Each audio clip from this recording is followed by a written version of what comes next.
মোহতারাম, আমাদের বাড়ি গোরস্থানের পাশে। তো রাত্রিবেলায় গোরস্থান থেকে কেমন যেন শব্দ আসে। সেই সাথে মাঝে মাঝে আমরা জানালা খুললে দেখতে পাই যে সাদা একটা অস্তিত্ব, কখনো গাছের ওপরে কখনো গাছের নিচে। মনে হয় যে কাফন পরা আছে, কিন্তু স্পষ্টভাবে চেহারা দেখা যায় না। গোরস্থান থেকে রাত্রিবেলায় এরকম গোংরানো আওয়াজ বা সাদা অস্তিত্বের আহ, বিষয়টা, এটা কিভাবে দেখেন এবং এটা কি আসলে ভালো কিছু না খারাপ কিছু? আমরা তো ভয় পাই, জানলা খুলি না। এমত অবস্থায় আমাদের করণীয় কি? হ্যালো বন্ধুরা, চলে আসলাম নতুন আরেকটা রিয়াকশান ভিডিও নিয়ে। আমরা অনেকেই কবরস্থানের পাশে বসবাস করে থাকি। এই কবরস্থানে নিয়ে এবং কবরস্থানের থেকে বিভিন্ন রকম আওয়াজ আসা নিয়ে মুস্তাফিজ হুজুর কি বললেন, চলুন দেখে আসা যাক। খুব ইম্পর্ট্যান্ট একটা বিষয়। বিশেষ করে রাত্রিবেলায় যে গোরস্থানে কত ঘটনা ঘটে, যাদের বাসাবাড়ি গোরস্থানের পাশে হয়তো বা মাঝে মাঝে টের পান, অনেকে টের পান না। গ্রাম অঞ্চলে বেশি দেখা যায়। এমন এমন শব্দ হচ্ছে, বাচ্চা কান্না করতেছে, এরকম শব্দ, অথচ জানলা খুলে দেখেন কিচ্ছু নাই। আবার জানলা লাগায় শুয়েছেন কম্বলের নিচে, আবার দেখতেছেন কান্নার আওয়াজ। এমনটা হয়। আমি যখন মাদ্রাসায় পড়তাম ছোটবেলায়, হিফজখানায়, পাশে গোরস্থান ছিল। তো পাশে গোরস্থান বলতে একই মহল্লায় আর কি। রাত্রিকালীন সময় যখন খাবার দাবার খেয়ে একসাথে গ্রুপ বেঁধে আমরা গোরস্থানের পাশ দিয়ে আসতাম, কিছু একটা টের পেতাম যে কেউ হয়তো বা আমাদেরকে ফলো করতেছে, পেছনে তাকায় দেখে আসলে কেউ নাই। ছোটবেলায় মারাত্মক ভয় পাইতাম, পরে যাওয়া বন্ধ করে দিয়েছিলাম। রাত্রিকালীন সময়ে গোরস্থানে অনেকভাবে অনেকে অনেকভাবে ব্যাখ্যা করে থাকেন বাংলাদেশে। আসলে রাসূল আকরাম সাল্লাল্লাহু আলাইহি ওয়াসাল্লামের হাদিসগুলো বিবেচনা করলে বলে তাই সত্যি হয়ে যায়।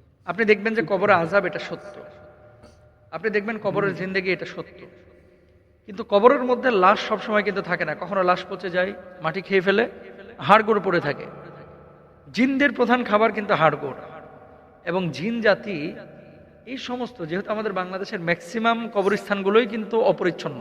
অপরিচ্ছন্ন মানে ওই ইউরোপ বা পশ্চিমা বিশ্বের খ্রিস্টানদের যে গোরস্থান বা কবরস্থান এরকম নিট অ্যান্ড ক্লিন না।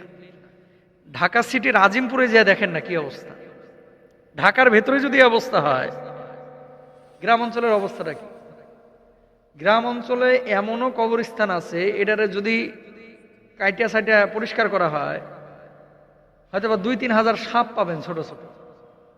মানে এত নোংরা করে রাখে। তো এটা স্বাভাবিক। আল্লাহ রাসূল সাল্লাল্লাহু আলাইহি ওয়াসাল্লাম তো বলে গেছেন যে এই যে উপত্যকা, জলাশয়, জঙ্গল, এই জায়গাগুলো হচ্ছে জিনদের আদর্শ জায়গা। তো ভালো জিন তো সবসময় ভালো জায়গায় থাকে না। মানে খারাপ জিন সবসময় খারাপ জায়গায় থাকে, ভালো জিন ভালো জায়গায় থাকে। এরা মানুষকে ওয়াসওয়াসা দিতে পছন্দ করে, ভয় দেখাইতে পছন্দ করে। তো এই জন্য গোরস্থানগুলোকে, আপনাদেরকে একটা কথা সবাইকে বলি, বিশেষ করে এলাকা ভিত্তিক যে গোরস্থানগুলো আছে এগুলো আপনারা নিট অ্যান্ড ক্লিন রাখবেন। যদি এই সমস্ত বিড়ম্বনায় পড়তে না চান, পরিষ্কার পরিচ্ছন্ন রাখবেন। জঙ্গল রাখতে হবে গোরস্থানকে, এটা জরুরি না। বা দেয়াল নির্মাণ করে অথবা আপনার এই ঘিরে রাখতে হবে, জরুরি না। কিন্তু জঙ্গল এগুলো রাখবেন না। অনেক সময় বাঁশ উঠে একটা কবরস্থানে ওই বাঁশ ঝাড় হয়ে গেছে, বড় বাঁশ ঝাড়, বাঁশ ঝাড় কাটতেছে না কেন রে ভাই? আপনার এই কবরস্থান থেকে যেহেতু বাঁশের ফালি দেওয়া হয়েছে চাটাইয়ের নিচে ওপরে, তো এই বাঁশ থেকে বাঁশ ঝাড় হয়েছে, 100টা বাঁশ হয়ে গেছে। তো আপনি এই বাঁশগুলো কাটতেছেন না কেন? কবরস্থানের বাঁশ তো কেটে আপনি ব্যবহার করতে পারবেন। বেচা কিনা করে এই টাকার মালিক হবে গোরস্থান। বাঁশ ঝাড় হতে হতে এত বড় হয়ে গেছে যে এটার কোনো হদিসই নাই। আপনাদেরকে একটা কথা বলি, রাত্রিবেলায় যদি এরকম আওয়াজ পান গোরস্থানের পাশ থেকে, আপনারা জানালা খুলবেন না। বরং যেটা করবেন, আয়াতুল কুরসি পড়বেন। আয়াতুল কুরসি পড়ে ওর মতো থাক, আপনি আপনার মতো থাকেন। ছাদের মধ্যে হরমর হরমর করে শব্দ করতেছে, টিনের উপরে কে যেন ঢিল মারতেছে, মনে হচ্ছে আম পড়তেছে, ঘোড়ার ডিম, কিচ্ছু নাই। যা দেখতেছে কিচ্ছু নাই, এরকম হয়। এসব ক্ষেত্রে আপনাদেরকে বলবো, আয়াতুল কুরসিটা সবসময় চলমান রাখবেন। আর সূরা বাকারা এর আগেও একদিন বলেছি, এটা পারলে লাউড স্পিকার একটু সাইডে রাখেন। যখন দেখবেন যে আপনারা ঘুমাইতেই দিচ্ছে না বা খুব ডিস্টার্ব করতেছে, জানালার কাছে মোবাইল ফোনটা লাউড স্পিকারে সূরা বাকারা সাইডে থুয়ে দিবেন। আপনি বলবেন যে এটা কি রাসূল সাল্লাল্লাহু আলাইহি ওয়াসাল্লাম বলছে যে জানালার কাছে মোবাইল রাখতে? তো নবীর জামানায় কি মোবাইল ছিল? নবীর জামানায় তো মোবাইল ছিল না, কিন্তু এগুলো তো কোরআনের তদবির, কোরআনের চিকিৎসা। এখন আমরা ফোন দেওয়া শুরু করবে, হুজুর আমার গোরস্থানে সাপ দেখছি, আমার গোরস্থানে গরু দৌড় মারছে দেখছি, আমার গোরস্থানে কি যেন দেখছি, শুরু হয়ে যাবে। না, আপনাদেরকে বলি, গোরস্থান পয় পরিষ্কার রাখবেন। সাদা কোনো কিছু যদি অস্তিত্বে আপনারা টের পান, সেদিকে আপনি তাকাচ্ছেন কেন? তাকাবেন না।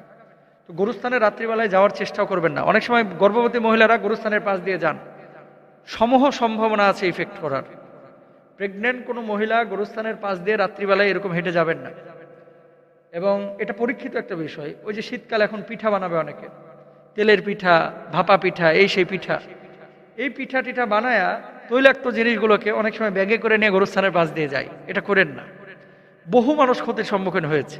এবং এই সমস্ত কথাগুলো যখন বলা হয়, অনেক মানুষ বলবে, হুজুর সনাতনী কথাবার্তা কই পাইছে এগুলা। কিন্তু যখন আবার ধরা খায় তখন আবার হুজুরের কাছে দৌড়ায় আসে, হুজুর এটা তো জীবনেও কল্পনা করি না। ইউরোপের মতো দেশে এরকম ঘটনা ঘটবে, এটা কি জীবনে কেউ কল্পনা করছে? বাঙালি ইউরোপে থাকে, এরকম হয়েছে, ঘরের মধ্যে এই ধরনের প্রবলেমে পড়তেছে। তো এই জন্য আসলে আয়াতুল কুরসিটা মুখস্থ করেন, সূরা বাকারাটার আমল করেন, সূরা বাকারার শেষ 3 আয়াতের আমল করেন, কোরআনটাকে নিয়মিত মানে কাছে রাখেন, কোরআন অনুবাদ পড়েন, কোরআন আরবি পড়েন, আর কোরআনের তেলাওয়াত শুনেন, করেন। ইনশাআল্লাহ এগুলো থেকে বাঁচতে পারবেন। আল্লাহ তৌফিক দান করুন। তো বন্ধুরা, ভিডিওটি দেখে আপনাদের কেমন লাগলো কমেন্টে অবশ্যই জানাবেন, এবং আমাদের চ্যানেলে নতুন হয়ে থাকলে আমাদের চ্যানেলটিকে একটি লাইক এবং সাবস্ক্রাইব করে দিয়ে আমাদের পাশে থাকবেন। তো বন্ধুরা, দেখা হচ্ছে পরবর্তী কোনো নতুন ভিডিওতে।